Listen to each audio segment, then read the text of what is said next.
नमस्कार, मैं पूजा। बिहार न्यूज में आपका स्वागत है। आज है 2 दिसंबर दिन मंगलवार। खबरों की ओर बढ़ने से पहले एक नजर आज की सुर्खियों पर। बिहार में उद्योग स्थापित करना अब और आसान। बने बनाए औद्योगिक शेड ₹4 प्रति वर्ग फुट मासिक किराए पर उपलब्ध। बिहार में अपना व्यवसाय तेजी से बढ़ाने का मिल रहा सुनहरा मौका।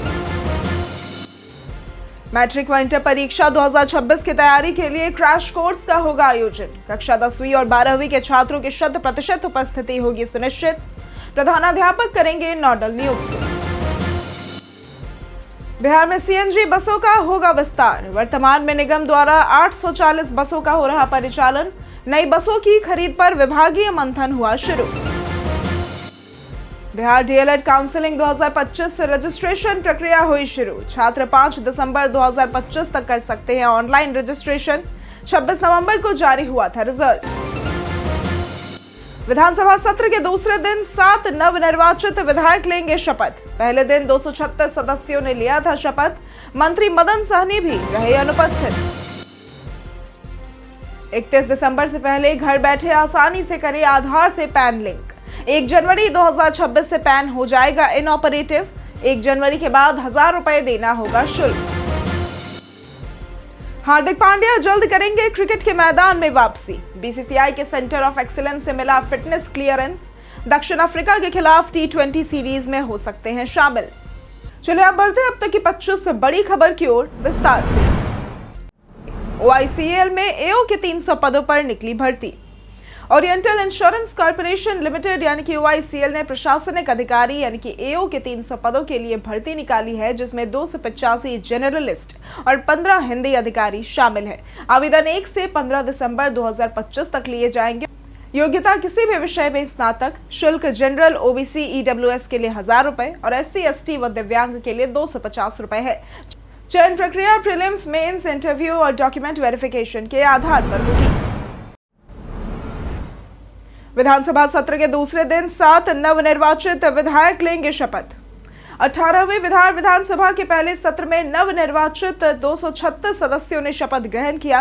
पहले दिन कुछ सदस्य अनुपस्थित रहे, जिनमें मंत्री मदन सहनी समेत 7 विधायक शामिल हैं, जो मंगलवार यानी कि आज शपथ लेंगे। बीते दिन सदन की कार्यवाही राष्ट्रगान से शुरू हुई और उप मुख्यमंत्री सम्राट चौधरी, विजय कुमार सिन्हा सहित कई मंत्रियों ने पहले शपथ ली। वाल्मीकि नगर के नवनिर्वाचित सदस्य सुरेंद्र प्रसाद ने पहला नंबर प्राप्त किया और सभी विधायकों ने निर्वाचन क्षेत्र के अनुसार शपथ ग्रहण किया। इस अवसर पर विभिन्न दलों के नेता और मंत्री भी मौजूद रहे। विधानसभा अध्यक्ष के चुनाव के लिए पूर्व मंत्री और गया सदर से 9वीं बार विधायक बने प्रेम कुमार ने नामांकन किया, जब निर्विरोध निर्वाचित हो सकते हैं। वहीं प्रेम कुमार ने जनता और पार्टी का आभार व्यक्त किया। मुख्यमंत्री नीतीश कुमार के नेतृत्व में नई सरकार के गठन के बाद सुरक्षा के चाक चौबंद प्रबंध किए गए हैं और BNSS की धारा 163 लागू रहेगी, जिसके तहत किसी भी विरोध प्रदर्शन पर प्रतिबंध रहेगा। बिहार में उद्योग स्थापित करना अब और आसान। बिहार सरकार के उद्योग विभाग ने उद्योग स्थापित करना अब और भी आसान बना दिया है। अब बने बनाए औद्योगिक शेड मात्र ₹4 प्रति वर्ग फुट मासिक किराए पर उपलब्ध है और इससे उद्योग लगाने वालों को ढांचा तैयार करने में समय और लागत की चुनौती नहीं रहेगी। ये शेड आधुनिक सुविधाओं और व्यवसाय अनुकूल वातावरण के साथ तैयार है, जो निवेशकों के लिए बेहद किफायती है। बिहार में निवेश कर अपना व्यवसाय तेजी से बढ़ाने का ये सुनहरा अवसर है। उद्योग विभाग की सहायता से आप अपने व्यवसाय को नई ऊंचाइयों तक ले जा सकते हैं और अधिक जानकारी और आवेदन के लिए biardbihar.in पर क्लिक कर सकते हैं। मैट्रिक व इंटर परीक्षा 2026 की तैयारी के लिए क्रैश कोर्स का होगा आयोजन। बिहार में मैट्रिक व इंटरमीडिएट परीक्षा 2026 की तैयारी के लिए जिला शिक्षा विभाग द्वारा सभी माध्यमिक व उच्च माध्यमिक विद्यालयों में 40 दिन का क्रैश कोर्स आयोजित किया जाएगा।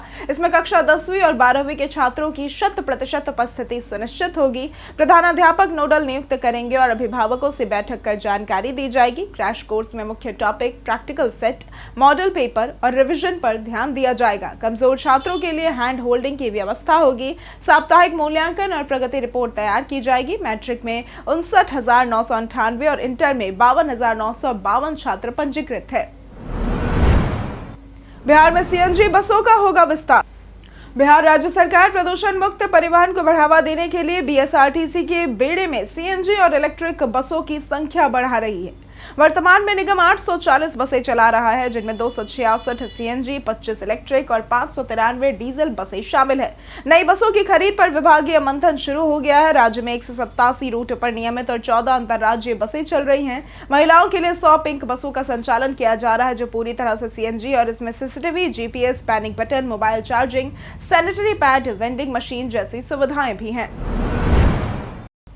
राजगीर में जल्द बनेगा ओलंपिक प्रशिक्षण केंद्र। बिहार खेल विश्वविद्यालय राजगीर में जल्द ही ओलंपिक प्रशिक्षण केंद्र स्थापित किया जाएगा और इसकी घोषणा भारत सरकार के संयुक्त सचिव कुणाल कुमार ने की। इस केंद्र से बिहार के युवा खिलाड़ियों को विश्व स्तरीय कोचिंग, आधुनिक खेल सुविधाएं और वैज्ञानिक प्रशिक्षण भी मिलेगा, जिससे वे राष्ट्रीय और अंतर्राष्ट्रीय स्तर पर सफलता प्राप्त कर सकेंगे। ये केंद्र न केवल खिलाड़ियों के विकास में सहायक होगा, बल्कि पूरे बिहार के लिए गौरव का विषय बनेगा और राज्य को देश के खेल मानचित्र पर मजबूत स्थान दिलाएगा। अब बिहार के खिलाड़ी अन्य राज्यों का सहारा लिए बिना अपने राज्य में प्रशिक्षण प्राप्त कर सकेंगे। 30 जून को रिटायर होने वाले कर्मचारियों को भी मिलेगा वेतन वृद्धि का लाभ। पटना हाईकोर्ट ने स्पष्ट किया है कि 30 जून को रिटायर होने वाले सरकारी कर्मचारी 1 जुलाई को मिलने वाली वार्षिक वेतन वृद्धि के अधिकार से वंचित नहीं होंगे। राज्य सरकार की दलील के रिटायर होने के कारण लाभ नहीं मिलेगा, अदालत ने तकनीकी और अनुचित माना। कोर्ट ने सुप्रीम कोर्ट के 2023 के फैसले ऑल इंडिया जजेस association versus union of India का हवाला देते हुए कहा कि पूरा वर्ष सेवा देने वाले कर्मचारियों को केवल तारीख के आधार पर वेतन वृद्धि से रोकना अनुचित है और संविधान के अनुच्छेद 14 का उल्लंघन होगा। आदेश के अनुसार नेशनल इंक्रीमेंट देकर पेंशन पुनर्निर्धारित की जाएगी। बिहार बोर्ड 2026 परीक्षा के लिए 3 दिसंबर को जारी होगा मॉडल पेपर। बिहार बोर्ड 3 दिसंबर को इंटर और मैट्रिक 2026 वार्षिक परीक्षा के लिए मॉडल पेपर जारी करेगा, जो वेबसाइट biharboardonline.com पर उपलब्ध होंगे। और इस बार सभी खंडों में प्रश्नों की संख्या दोगुनी होगी, लेकिन छात्रों को आधे प्रश्नों का ही उत्तर देना होगा।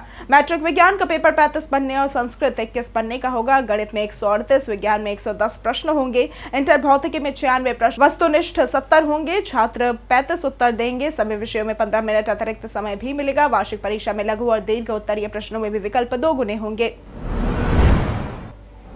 कृषि वानिकी योजना से किसानों की बढ़ेगी आमदनी। बिहार में किसानों के उत्थान के लिए सरकार ने कृषि वानिकी योजना शुरू की है और इसके तहत किसान केवल 10 रुपए में पौधा प्राप्त कर सकते हैं और 3 साल तक इसे सुरक्षित रखने पर 60 रुपए तक का लाभ भी कमा सकते हैं। योजना का उद्देश्य पौधों की संख्या बढ़ाना, फसल सुधारना और किसानों की आमदनी बढ़ाना है। किसान नजदीकी वन विभाग की नर्सरी से शीशम, अमरूद, आंवला, नींबू, महोगनी, सागवान, जामुन आदि पौधे खरीद सकते हैं। लाभ के लिए जमीन के कागजात, आधार व वोटर आईडी और बैंक पासबुक की कॉपी आवश्यक है। पौधा स्थानीय वन कार्यालय से फॉर्म भरकर प्राप्त किया जा सकता है। बिहार डीएलएड काउंसलिंग 2025 रजिस्ट्रेशन प्रक्रिया हुई शुरू। बिहार में डीएलएड में एडमिशन लेने वाले छात्रों के लिए खुशखबरी है। बिहार स्कूल एग्जाम बोर्ड ने डीएलएड काउंसलिंग 2025 का पूरा शेड्यूल जारी कर दिया है और रजिस्ट्रेशन प्रक्रिया भी शुरू हो चुकी है। छात्र 5 दिसंबर 2025 तक ऑनलाइन रजिस्ट्रेशन कर सकते हैं। आवेदन प्रक्रिया 11 जनवरी 2025 से शुरू हुई थी और परीक्षा 26 अगस्त 2025 को हुई थी, जिसका रिजल्ट 26 नवंबर 2025 को आया। काउंसलिंग के लिए रजिस्ट्रेशन करने के लिए आधिकारिक वेबसाइट bscbdled.com पर जाएं। डीएलएड काउंसलिंग 2025 लिंक पर क्लिक करें, आवश्यक विवरण भरें, फीस का भुगतान करें और कंफर्मेशन पेज डाउनलोड करें।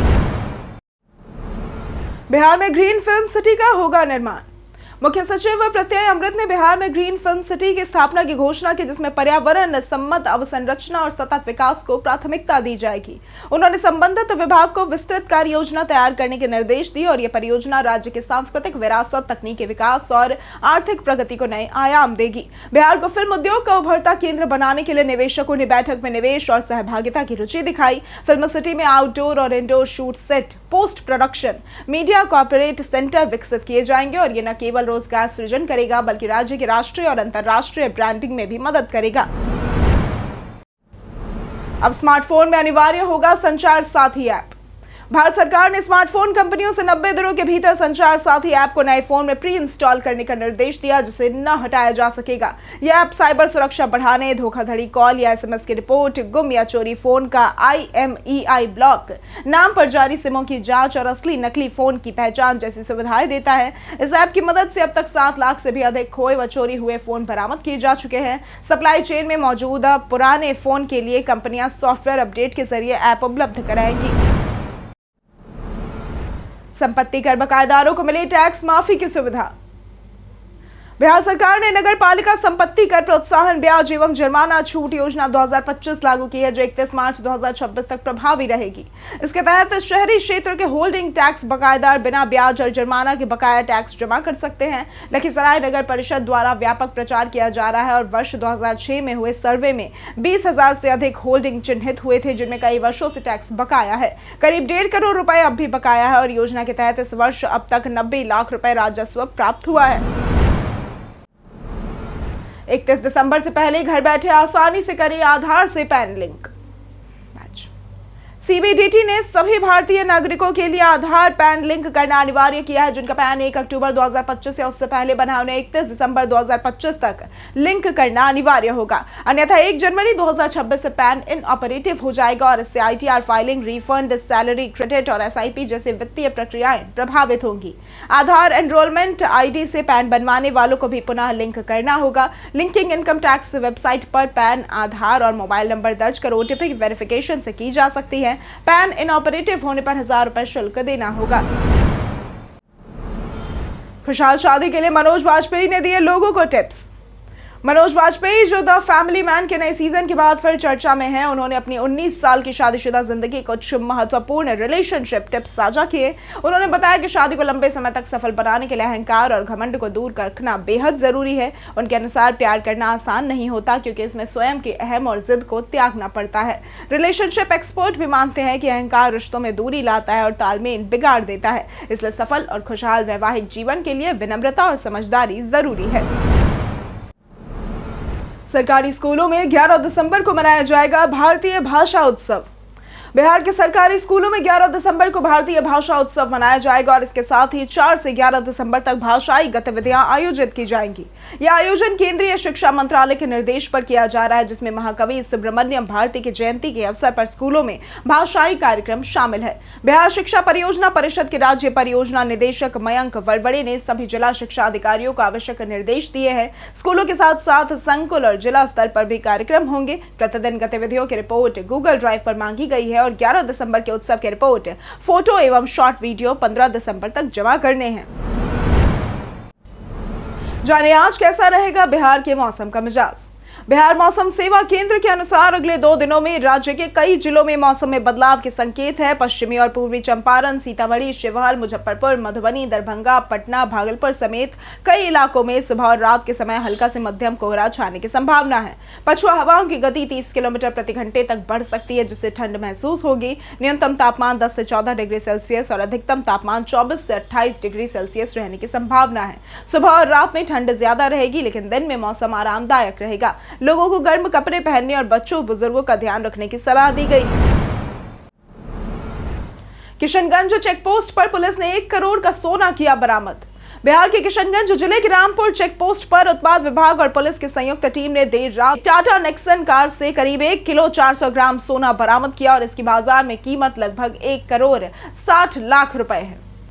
सोना कोलकाता से सिलीगुड़ी ले जाया जा रहा था और मामले में पश्चिम बंगाल निवासी मिलिंद सामंतो को हिरासत में लिया गया है और उससे पूछताछ जारी है। किशनगंज पुलिस ने बरामद सोना और वाहन अपने कब्जे में लेकर आयकर विभाग को सूचना दी है। एसपी सागर कुमार ने बताया कि सीमावर्ती क्षेत्रों में वाहनों के जांच अभियान जारी और विस्तृत जांच में आपूर्ति श्रृंखला के अन्य तथ्य सामने आएंगे। बिहारी बर्थडे स्पेशल में आज बात होगी जेपी नड्डा की, जिनका जन्म 2 दिसंबर 1960 में हुआ था। एक वरिष्ठ भारतीय राजनीतिज्ञ और वकील है। वे 2020 से भारतीय जनता पार्टी यानी भाजपा के राष्ट्रीय अध्यक्ष तथा 2024 से भारत के स्वास्थ्य मंत्री और रसायन व उर्वरक मंत्री के रूप में कार्यरत है। नड्डा 2024 से गुजरात से राज्यसभा सदस्य भी हैं। भाजपा के प्रमुख रणनीतिकारों में से एक वे प्रधानमंत्री नरेंद्र मोदी के करीबी सहयोगी माने जाते हैं। इससे पूर्व वे 2019-2020 में भाजपा के कार्यकारी अध्यक्ष, 2014 से 2019 में केंद्रीय स्वास्थ्य मंत्री और पार्टी संसदीय बोर्ड के सचिव रहे हैं। कांग्रेस प्रदेश अध्यक्ष का बयान सिर्फ चुनाव के लिए था, राजद से गठबंधन। पटना में कांग्रेस कार्यालय में सोमवार को हार के बाद बैठक हुई और कांग्रेस प्रदेश अध्यक्ष राजेश राम ने कहा कि राजद के साथ उनका गठबंधन केवल चुनावी था और पार्टी अपने संगठन को मजबूत कर रही है। बैठक में जिला अध्यक्षों के साथ चुनावी प्रदर्शन, संगठनात्मक सहयोग, 14 दिसंबर को दिल्ली रैली की तैयारी और प्रखंड पंचायत जिला स्तर पर संगठन मजबूत करने पर फीडबैक लिया गया। वहीं प्रधानमंत्री मोदी ने शीतकालीन सत्र से पहले कहा कि बिहार चुनाव में लोकतंत्र की ताकत दिखी, माताओं बहनों ने बढ़ चढ़कर मतदान किया, लेकिन कुछ विपक्षी दल अभी भी हार की निराशा से बाहर नहीं आए हैं। मैथिली ठाकुर ने अनोखे अंदाज में ली विधायक पद की शपथ। बिहार में नई सरकार के गठन के बाद 18वीं विधानसभा का पहला सत्र बीते दिन सोमवार से शुरू हुआ। मुख्यमंत्री नीतीश कुमार और डिप्टी सीएम सम्राट चौधरी व विजय कुमार सिन्हा का औपचारिक स्वागत विधानसभा पोर्टिको में किया गया। पहले दिन नवनिर्वाचित विधायकों को शपथ दिलाई गई और इस बार सबसे खास रही बिहार की सबसे युवा विधायक मैथिली ठाकुर की शपथ है, जिन्होंने मधुबनी पेंटिंग वाली साड़ी और मिथिला का पाग पहनकर मैथिली भाषा में शपथ लिया। इसके अलावा कई अन्य विधायकों ने भी मैथिली, उर्दू और विशेष तरीकों से शपथ ली। समारोह के अंत में जय सीमांचल जय बिहार का नारा गूंजा।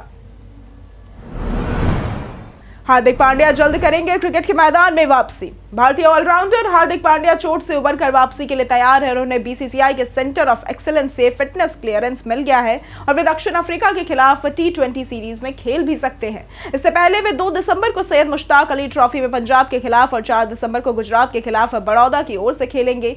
सेलेक्टर प्रज्ञान ओझा उनकी फिटनेस पर नजर रखेंगे और यदि टीम मैनेजमेंट ने न बुलाया तो पांड्या 6 दिसंबर को हरियाणा के खिलाफ भी खेल सकते हैं। भारत दक्षिण अफ्रीका T20 सीरीज 9 से 19 दिसंबर तक होगी। कई कारणों से दर्ज है भारत के इतिहास में आज की तारीख। 1999 में भारत में बीमा क्षेत्र में निजी क्षेत्र के निवेश को मंजूरी मिली। 1965 में सीमा सुरक्षा बल की स्थापना हुई। 1939 में अचला नागर का जन्म हुआ। ये प्रसिद्ध फिल्म पटकथा लेखिका थी। 1912 में बी नागी रेड्डी का जन्म हुआ। ये दक्षिण भारतीय सिनेमा के प्रसिद्ध निर्माता व निर्देशक थे। 1901 में पीताम्बर दत्त बर्धवाल का जन्म हुआ। यह हिंदी के ख्याति प्राप्त साहित्यकार और विद्वान आचार्य रामचंद्र शुक्ल के सहयोगी थे। 2014 में देवेन वर्मा का निधन हुआ था। यह हिंदी सिनेमा के प्रसिद्ध हास्य अभिनेता थे। डीवीसी से एक ही पते पर 2 सिलेंडर रखने का मिलता है फायदा। भारत में डबल बॉटल कनेक्शन यानी कि डीबीसी एक सुविधा है जिसके तहत उपभोक्ता एक ही पते पर 2 एलपीजी सिलेंडर रख सकते हैं और इससे गैस अचानक खत्म होने पर तुरंत दूसरा सिलेंडर उपयोग किया जा सकता है। ये सुविधा इंडेन, भारत गैस और एचपी गैस सभी में उपलब्ध है। डीबीसी के लिए ऑनलाइन या गैस एजेंसी में पंजीकरण किया जा सकता है। आधार कार्ड, मोबाइल नंबर और कंज्यूमर नंबर जैसे दस्तावेज जरूरी होते हैं। दूसरे सिलेंडर के लिए सुरक्षा जमा व पहले रिफिल सहित आमतौर पर 1500 से 2500 रुपए तक का एक मुश्त भुगतान करना होता है, जिसके बाद सामान्य रिफिल कीमत ही देनी होती है। हर महीने पेंशन स्लिप भेजना बैंकों के लिए अनिवार्य। केंद्रीय पेंशन लेखा कार्यालय ने बैंकों को कड़ा निर्देश दिया है कि वे सभी केंद्रीय सिविल पेंशन भोगियों और परिवार पेंशन भोगियों को हर महीने पेंशन स्लिप समय पर भेजें। पेंशन स्लिप में मासिक क्रेडिट, कटौतियां, बकाया, संशोधित डीआर, टीडीएस और अन्य महत्वपूर्ण विवरण शामिल होते हैं। बैंकों को सीपीपीसीएस के माध्यम से क्रेडिट होते ही स्लिप ईमेल या अन्य उपलब्ध माध्यमों से भेजना अनिवार्य है। 70 वर्ष से अधिक पेंशनरों के लिए ये दस्तावेज महत्वपूर्ण है और इसके साथ ही 2025 का वार्षिक लाइफ सर्टिफिकेट आज तक जमा करना आवश्यक है। हम प्रतिदिन आपसे 5 ऐसे जरूरी सवाल और उसके जवाब बताएंगे जो कि बीपीएससी, बिहार पुलिस, दारोगा समेत एसएससी जैसी अन्य प्रतियोगी परीक्षाओं में काम आएंगे। सवाल इतिहास, बिहार स्पेशल, विज्ञान, करंट अफेयर्स और भूगोल से होंगे। पूछे गए 5 सवालों में आपने कितना सही उत्तर दिया ये हमें कमेंट करके जरूर बताएं। हमारा पहला सवाल है, बुद्ध का जन्म स्थान कहाँ है? ए बोध गया, बी लुम्बिनी, सी राजगीर या फिर डी वैशाली? इसका सही जवाब है बी लुम्बिनी। हमारा दूसरा सवाल है, बिहार एकल खिड़की निकासी अधिनियम किस वर्ष में पारित किया गया था? ए 2002, बी 2003, सी 2001 या फिर डी 2006? इसका सही जवाब है डी 2006। हमारा तीसरा सवाल है, बिहार कौशल विकास मिशन का गठन किस वर्ष में किया गया था? ए 2010, बी 2014, सी 2005 या फिर डी 2018?